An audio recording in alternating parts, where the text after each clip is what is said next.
Assalamu алейкум, амансыздарбы достор. Биздин каналда жаңы долбоор. Дал ушул күндөрдөн тарта Кыргызстандын эң мыкты делинген спортчулары тууралуу сиздерге жаңы репортаждарды даярдап турабыз. Бул жолку чыгарылышта сиздерге Кыргызстандан учурда эң мыкты деп чыгып келе жаткан 3 жеңилбес ММА мушкери тууралуу айтып өтөбүз. Алдыда бул тууралуу кененирээк биздин каналдан алыстабай туруңуздар. Кыргызстан ММА боюнча акыркы мезгилдерде дүйнөдө өзүнүн ордун таап, жогорку деңгээлдеги күчтүү мушкерлери менен таанымал болуп келе жатат деп айтсак жаңылган болбойбуз.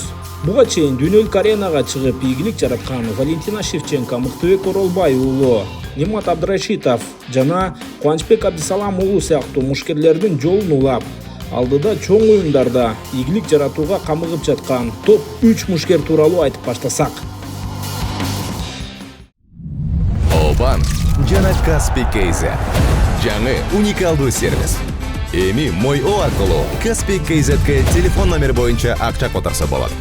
Көз ачып жумгуча комиссиясыз пайдалуу курс менен. Ошондой эле Мой.О аркылуу Каспий QR менен төлө. Оңой жана тез. Ал эми казакстандыктар Каспий KZ аркылуу QR менен Кыргызстандан төлөй алышат. Болгону Мой.О же Каспий KZ гана керек. Барына ыңгайлуу, үйдөгүдөй. Мой.О Кыргызстандын бардык операторлорунун абоненттери үчүн. Чындыгын айтыш керек, өткөргөн бир да беттешинде жеңил узасын тартпастан чоң уюмдарда чемпиондукту колго киргизип, ошол эле мезгилде топ мушкерге айланган спортчуларыбыз көп.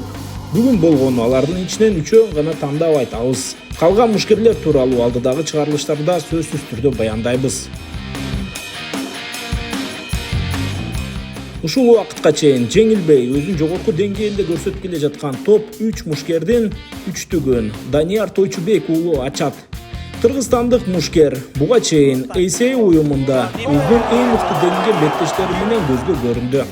Ал аталган уюмда жалпы 4 беттеш өткөрүп, атаандаштарын өтө ишенимдүү түрдө утуп алууга жетишти. Ага чейин ACA Young Eagles жана Россиянын төмөнкү уюмдарында өзүнүн беттештерин өткөрүп келген. Ахмат чемпионатында дебюттук беттешинде эле буга чейин бир дагы беттешинде жеңилбей келе жаткан чеченстандык Ахмет Хамзаевди утуп алса, андан кийин Витар Барксианды, ошондой эле 2 бразилиялык мушкерди мөөнөтүнө мурду утуп алууга жетишти. Эң кызыгы бардык атаандашын өтө ишенимдүү түрдө жеңген. Данияр Тойчубек уулу аталган уюмда 2 жолу бонусту алууга жетишти.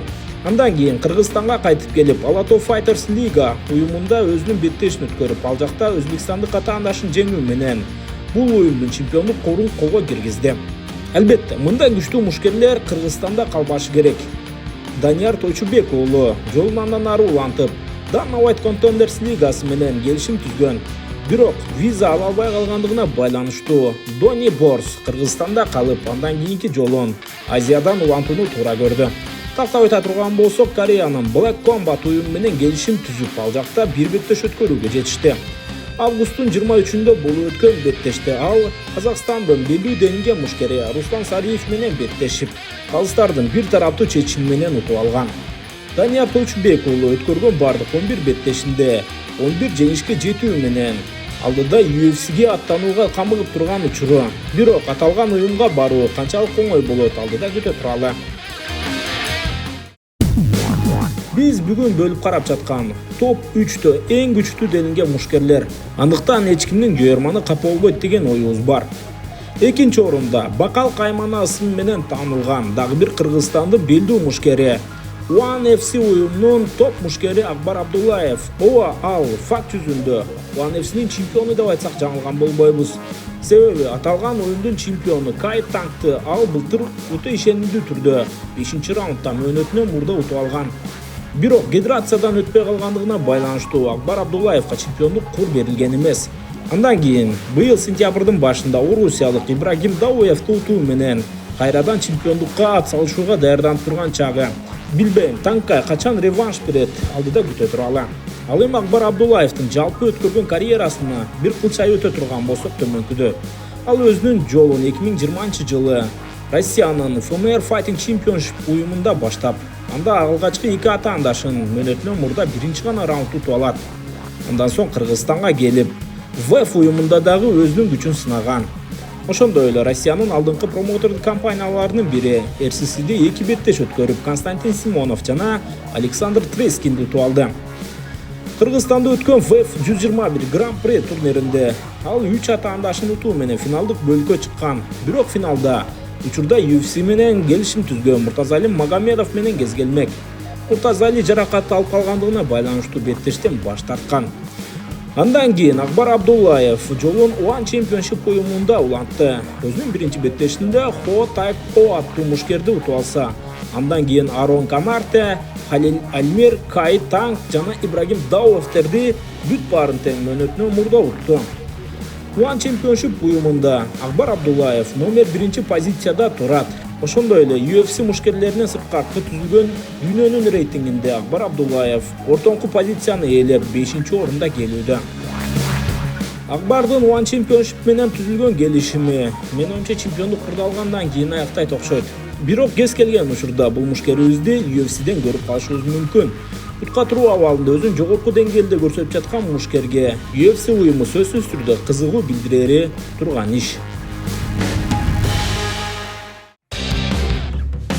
Биз түзгөн рейтингден 1-орунунда чемпион, кайсы уюмдун чемпион экендигин алдыда айтабыз, Раджабали Шайдуллаев. Ооба, бул мушкерди сиздер өтө жакшы таанып калдыңыздар.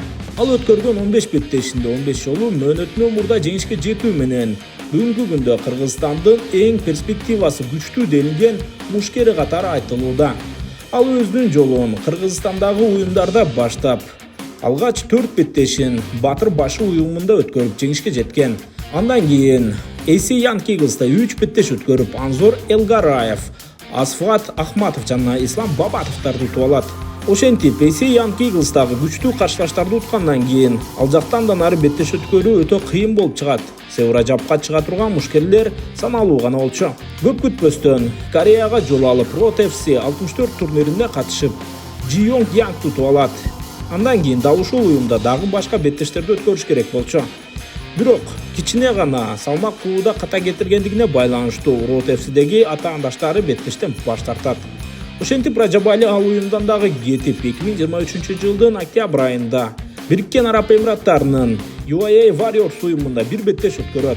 Бул жолу ага каршы Хабиб Нурмагомедовдун Eagles командасынын өкүлү Магомед Аль-Абдуллах чыгат. Чындыгында бул мушкер Rajabка өтө оор атаандаш болот деген сөздөр айтылган. Бирок кыргызстандык мушкер 1-раундда атаандашын толугу менен жеңсе, 2-бөлүктө мөөнөтүнө мурда беттешти жыйынтыктап, рекордтордун санын жакшыртат. Ошентип, UAE Warriors'тогу жеңишинен кийин кыргыз мушкери көпкө күтүлбөй Rajabali Шайдуллаев Япониянын Rising Fighting Championship уюму менен келишим түздү. Бул уюм Азиядагы эң күчтүү делинген уюмдардын бири. Албетте, акыркы мезгилдерде эң күчтүү делинген азиялык мушкерлер дагы ушул уюмда беттеш өткөрүп жатат. Андыктан UAE Warriors'ка караганда Rising'дин потенциалы өтө чоң болчу. Демек Rajabali үчүн туура тандоо болду десек жаңылган болбойбуз. Өзүнүн биринчи беттешинде Koji Takada аттуу япониялык мушкер менен беттеш өткөрүп, биринчи раундда аны мунтукмас менен жеңип алат. Андан кийин ошол эле жылдын сентябрь айында кайрадан төртбурчтукка кайтып келип, Хуан Арчилета аттуу күчтүү делинген буга чейин UFC уюмунда беттеш жүргөн мушкер менен кескелип, аны дагы биринчи раундда жеңди. Ошентип, катарынан 2 күчтүү атаандашын жеңген соң Юта Куба аттуу мушкерди берди. Бул атаандаш Rajab менен кыйла жакшы күрөш өткөрдү. Себеби Rajab Rising'де өткөргөн 5 беттешинде болгону бир гана ирет 2 раундга чейин жеткен. Юта Куба 2 раундда гана жеңилүүгө мажбур болду. Андан кийин чемпиондук титулу үчүн мүмкүнчүлүк алып, Rajabali Kleber Koika Erps аттуу япониялык жана Бразилиянын атынан чыгып жүргөн мушкер менен кескелип, аны болгону биринчи раундда, биринчи мүнөттү утуп алууга жетишти. Жакында гана тагыраагы 28 сентябрда Rising'деги чемпиондук титулун коргоо үчүн барып, россиялык күчтүү делинген мушкер акыркы 9 беттешинде жеңилбей келе жаткан Виктор Колесник менен кескелип, аны биринчи раунддун 33-секундасында жеңди. Бул кереметтүү жеңиштен кийин Rajabali Шайдуллаев UFC'нин мушкерлеринен сырткары түзүлгөн рейтингде 1-орунга көтөрүлдү. Ал PFL, Bellator сыяктуу күчтүү уюмдардын чемпиондорунан ашып өттү. Ошентип Ражабали Шайдуллаев 15 жеңишин мөөнөттөн мурда аяктоо менен UFC'ге кирүүгө өтө жакын мушкер. Дагы бир жолу чемпиондук титулун коргой турган болсо, анда Ryzen уюм менен коштошуп UFC менен топ мушкер иретинде келишим түзүшү толук ыктымал. Достор, Кыргызстандын жеңилбеген эң потенциалы күчтүү делинген 3 мушкери тууралуу айтып өттүк. Алдыда бул чыгарылыштарды дагы улантып, жеңилүү бетин көрбөй жүргөн дагы мушкерлерибизге кайрылып өтөбүз. Демек каналга жазылып, лайк басыңыздар. Достор, сиздер менен Нурсултан Турузбеков болдум. Кайрадан кезишкенче аман болуңуздар.